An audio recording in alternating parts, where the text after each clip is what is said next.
I was told one time that I had a little hearing problem, so I went down and I got me some newfangled hearing aids, and now I hear myself so loud I'm not sure how loud I'm talking.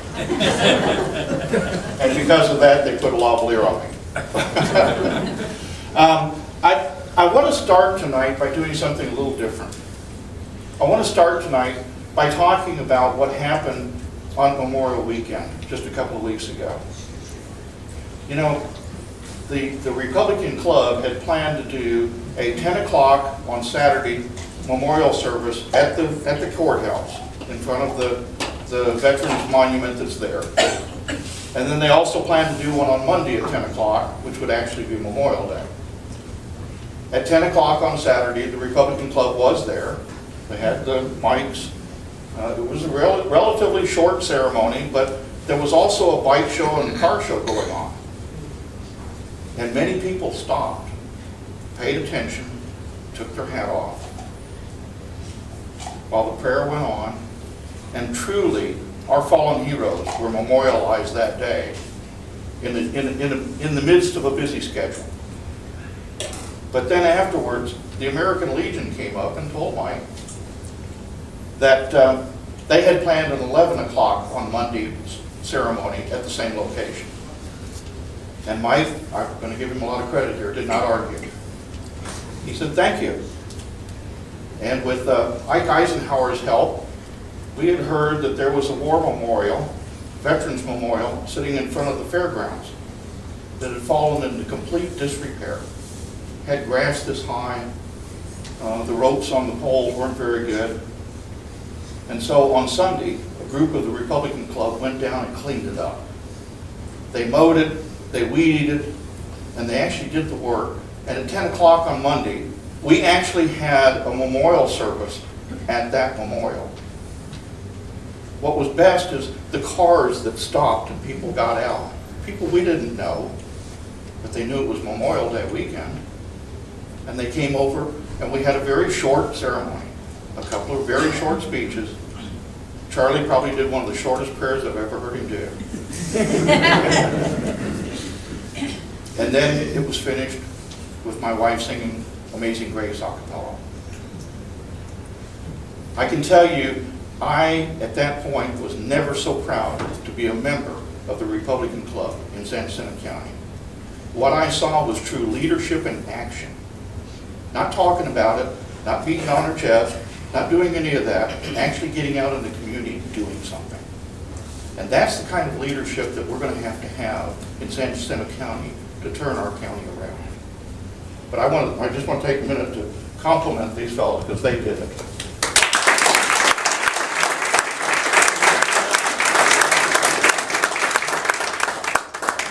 He was dressed like that on Saturday.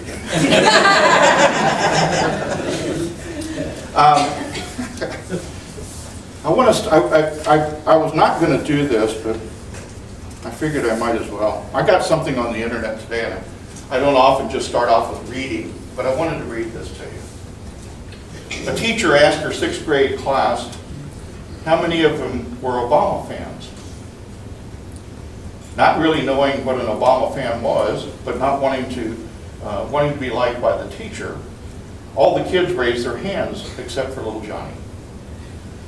The teacher asked little Johnny why he had decided to be different again. Little Johnny said, because I'm not an Obama fan. And the teacher says, why aren't you an Obama fan? And Johnny said, because I'm a Republican. So the teacher asked him, why are you a Republican?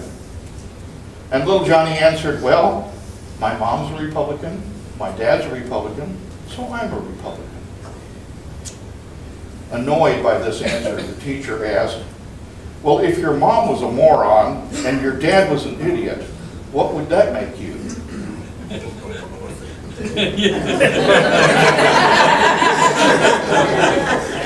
And little Johnny smiled and said, an Obama fan.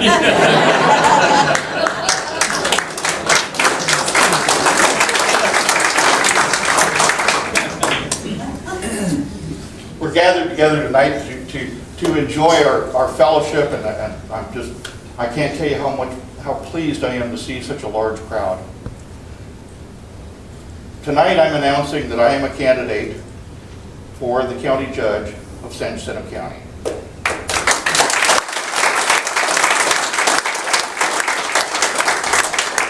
And I think it's important that everybody knows a little bit about me. 1, I'm a Christian. 2, I'm a family man. 3, I'm a conservative. And 4, I'm a Republican. But make no mistake about it, I've also been a Republican since 1968, when I returned from Vietnam and saw how our country was being trashed.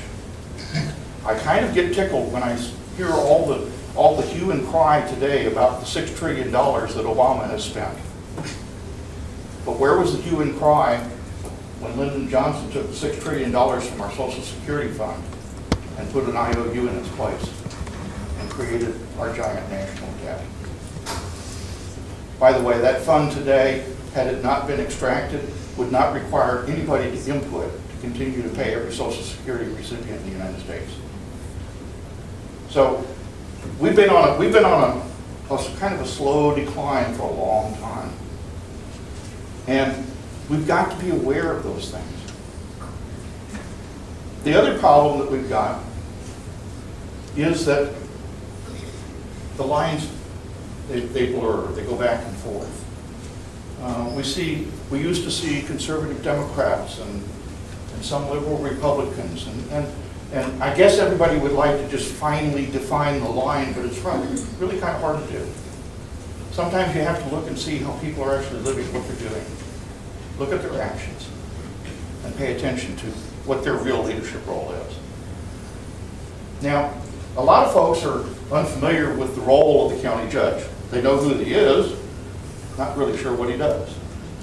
So I'd like to define it for you pretty quickly. The role of the county judge, 1, is to be the chief administrative officer of the county. And as Mike said, I've been CEO of 7 different companies through my career, which I think certainly qualifies me for the role of a chief administrator of our county. Secondly, in our county we have what is called a constitutional court. Now, many counties have what is called a statutory court, and those particular judges must be a lawyer. But in a constitutional court in Texas, you must not necessarily be a lawyer. And while we're at it, can someone tell me how many lawyers have been county judge in San Jacinto County since its history?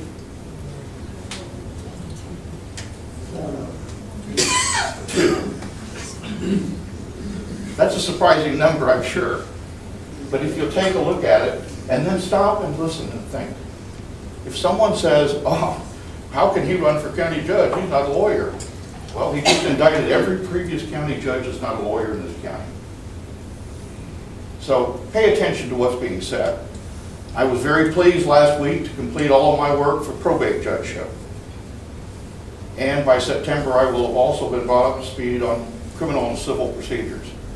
So within our constitutional court, we can ensure that we give fair and equal treatment to all of the citizens of our county. And the third role of the county judge is that of an ambassador for our county. For too long, we've been blaming our sheriff for not bringing in out-of-county prisoners when we built this very nice jail with a big overcapacity. But the truth is, the role of the sheriff is to be an administrator of that department and to administrate also the law and order of the county. The role of the ambassador of this county is the county judge's responsibility.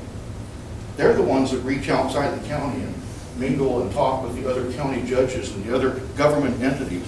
They're the ones that are putting together the partnerships between business and schools to attract business and to train kids. That's what the real role is. It's a leadership role. And it's one we're not having in our county at this point. And it's one that I feel I'm very, very capable of working with all of these groups.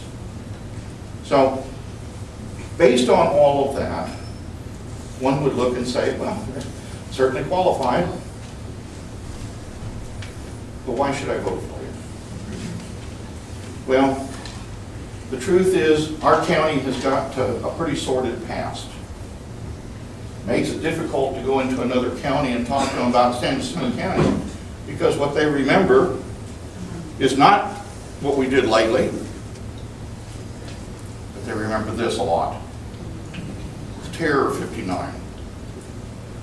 You know, most counties have nice books written about them, and they're usually history books. This is an indictment on a real scheme, and that's been written about our county. What we're going to have to do is to actually instill true ethics in our operation of county. Not only do we need transparency among our candidates and our elected officials, but we're going to have a standard of ethics that rises above that. We've got to take that headline and make that a thing of the past, because we can't change yesterday. But we can certainly change tomorrow by being a shining example for all of the other counties in this area. And I think once we do that and we start talking with other counties, we're going to find that they have the comfort level to bring their prisoners to us and let them house secure. And suddenly now that program is going to work positively for us. But those are areas that we're going to have to work for. And this campaign is truly an area of looking to see what we've got to do to find solutions and actually do it. Now, I look around, I see some folks that I recognize that have actually challenged us to go out into our community and to mingle and talk and find out what's going on. And I was challenged at one point and then mentioned, be careful now when you go out there. Everybody's got a different agenda. And what I found out was that all those alleged different agendas had one agenda. They were looking for leadership. They were looking for unity. The agenda that was the problem was sitting right here in Coldspring. What they loved was to stir the pot. And that's exactly what's happening. If you look at what our founding fathers did, they came from a monarchy. They know what it's like to live under a king and a queen or a dictator. And so they sat down to write a document. And that document's called the Constitution. And that Constitution ensured one thing. The power does not come from the top down. The power comes from we the people up. I see an awful nice large crowd here with a lot of good eyes and faces and hungry people looking for ethics and honesty and integrity. But it's also going to take unity. Because the united voice of we the people is twice as loud as any dictator on earth. Every politician, their biggest fear is that the voting bloc will get together and go for a common goal. They can either join it or they lose it. But we the people have the power. And we have the ability through unity to just take these folks. And let me calm here. I'm not naive enough to realize that they're just going to change overnight. Those folks that are bent on finding fault are going to continue to do that. That's what their agenda is. That's what their commitment is. That's who they are. But we no longer have to bow to that. When we the people unify and move forward, then what happens is they become irrelevant. And progress is made. Integrity comes back. Transparency in government is there. Honesty in business practice and true ethics is there for all of us. That's why I'm running for county judge tonight. And I start tonight working with each one of you. And I hope that you'll join me in this campaign as we move forward. Bring your friends, your neighbors, and let's do this. Let's make this change. It's not about me. This is about you. This is about your opportunity to demonstrate the true power of we the people. You know, the only reason a king, queen, or a dictator exists is if we allow it. And tonight, you can make a big difference. And over this next period of time, we can work together and we can get our county well respected again. Thank you so much tonight.